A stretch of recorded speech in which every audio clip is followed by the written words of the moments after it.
Vidyasri Subramaniam thought for the day. ஒரு class, அந்த கிளாஸில் நிறைய பேர் இருந்தாங்க. இது வந்து ஒரு சைக்காலஜி கிளாஸ். அந்த சைக்காலஜி கிளாஸில் பார்த்தீங்கன்னா கேர்ள்ஸு பாய்ஸ் எல்லாருமே இருந்தாங்க. ஃபஸ்ட்டு டீச்சர் வந்து யாரோ ஒருத்தர் போர்டுக்கு வாங்க அப்படின்னு கூப்பிட்றாங்க. அப்போ வந்து அந்த இடத்துக்கு ஒரு பையன் போகிறாப்புல. பையன் போயிட்டு அவர் சொல்கிறாரு, 30 பேர் எழுதுப்பா, உனக்கு உனக்கு பிடிச்ச 30 பேரோட பேரை எழுது அப்படின்னோடனே அந்த பையன் வந்து 30 பேரோட பேரை எழுதுறாப்புல.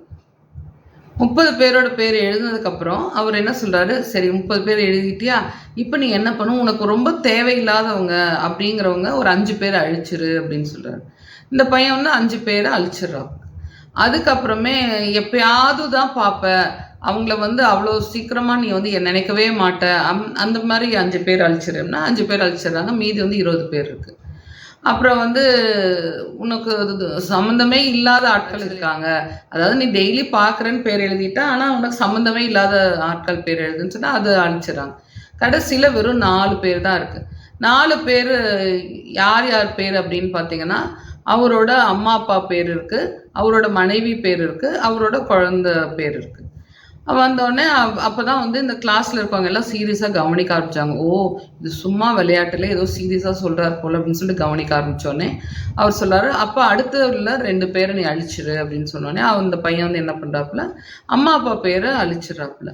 அம்மா அப்பா பேரை அழிக்கும் போதே அந்த பையனுக்கு வந்து ஒரு மாதிரி மனசு ரொம்ப கஷ்டமாக இருக்குது, ரொம்ப இதாக ஃபீல் பண்ணிவிட்டு அப்படியே அழிச்சோடனே சரிப்பா, இப்போ வந்து 2 பேர் இருக்குது, ஒன்று வந்து உன் பையனோட பேருக்கு, ஒன்று வந்து உன் மனைவியோட பேருக்கு, நீ என்ன பண்ண, இன்னும் ஒரு பேர் அழிச்சிடு அப்படின்னோடனே அவன் ரொம்ப நேரம் யோசனை பண்ணிவிட்டு அவன் என்ன பண்ணுறான்னா மகனோட பேரை அழிக்கிறான். அழிக்கும் போது அவனுக்கே ரொம்ப அப்செட் ஆகி ஒரு கண்ணெல்லாம் கலங்கிட்டு அவன் போய் டெஸ்கில் உட்காந்துட்டு, நீ போய் உட்காருப்பா அப்படின்னு சொன்னோன்னா உட்காந்துட்டு அவனுக்கு ஒரு மாதிரி ரொம்ப கண் கலங்கி ரொம்ப இமோஷ்னல் ஆயிடுறான்.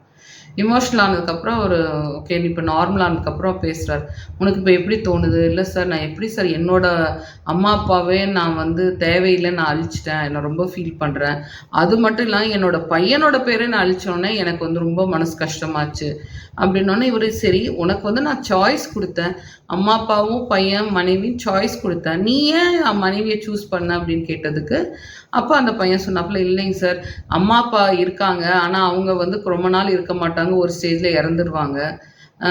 பையன் வந்து என் கூட தான் இருக்கான், ஆனால் அவன் நாளைக்கு படிக்க போயிடுவான், அவனுக்குன்னு மனைவி வந்துடும், அவனுக்கும் குடும்பம் வந்துட்டு போயிடுவான், ஆனால் என் கூட இருக்கிறது மனைவி மட்டும்தானே, அதனால தான் மனைவி அந்த பேர் வச்சுட்டேன் அப்படின்னு சொன்னோடனே அப்போ வந்து இந்த ஹோல் கிளாஸே வந்து கை தட்ட ஆரம்பிச்சு.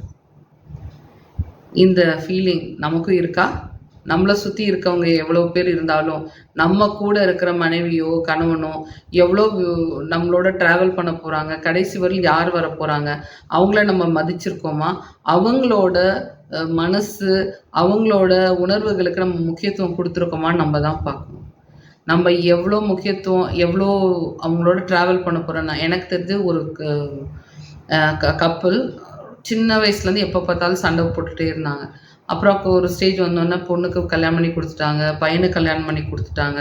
ஆனால் இப்போ அந்த அம்மா வந்து எனக்கு டிவோர்ஸ் வேணும்னு நிற்கிறாங்க, அவங்க அதனால் தாங்க முடியல. இது சிலவங்க இப்படி இருக்காங்க, சிலவங்க வந்து ஓகே பொறுத்துக்கிறாங்க, இவ்வளோ என் வாழ்க்கையே இப்படி தான் போச்சுன்னு சொல்லிட்டு கடைசி வரையில் பொறுத்துக்கிட்டு அந்த கணவனோ மனைவினோ இறந்ததுக்கப்புறம் சுதந்திரமாக இருக்கிறாங்க. அவங்க சொல்கிறாங்க என்னால் நினச்ச விஷயங்கள் செய்ய முடியுதுன்னு சொல்கிறாங்க. சிலவங்க ரொம்ப சோகமாக இருக்காங்க, அவங்களோட அந்த பயணம் வந்து முடிஞ்சிருச்சு, அவங்க இல்லாமல் இருக்க முடியலன்னு இருக்காங்க. நம்ம தான் எந்த மாதிரி வாழ்க்கையை வாழ போகிறோம், நம்ம மற்றவங்களுக்கு எந்த மாதிரி ஃபீலிங் கொடுக்க போகிறோம்னு சொல்லிட்டு நம்ம கவனித்து இப்போவே அதெல்லாம் கரெக்ட் பண்ணணும். நம்ம கூட ட்ராவல் பண்ணுறது நம்ம கணவனோ மனைவியோ தான் வாழ்க்கையில் ரொம்ப முக்கியம்னு புரிஞ்சுக்கிட்டு உங்களுக்குள்ளே இருக்கிற அன்பை அதிகமாக பெருக்கிக்கிட்டு சகிச்சுக்கிட்டு வாழாமல் அன்போட காதலோட வாழ்கிறது தான் நமக்கு உண்மையான காதல், வாழ்க்கையோட அர்த்தம் தெரியும். இதுதான் வந்து மற்றவங்களுக்கு நம்ம வந்து எடுத்துக்காட்டாமல் இருக்க முடியும். ஓகேயா? உழைப்பு, முயற்சி, போராடும் வரை வீண் முயற்சி என்பார்கள், வெற்றி பெற்றவுடன் விடாமுயற்சி என்பார்கள். இனிய வணக்கம். இது தினேஷ் லண்டன்ல இருந்து அனுப்பிச்சது. தேங்க்யூ தினேஷ்.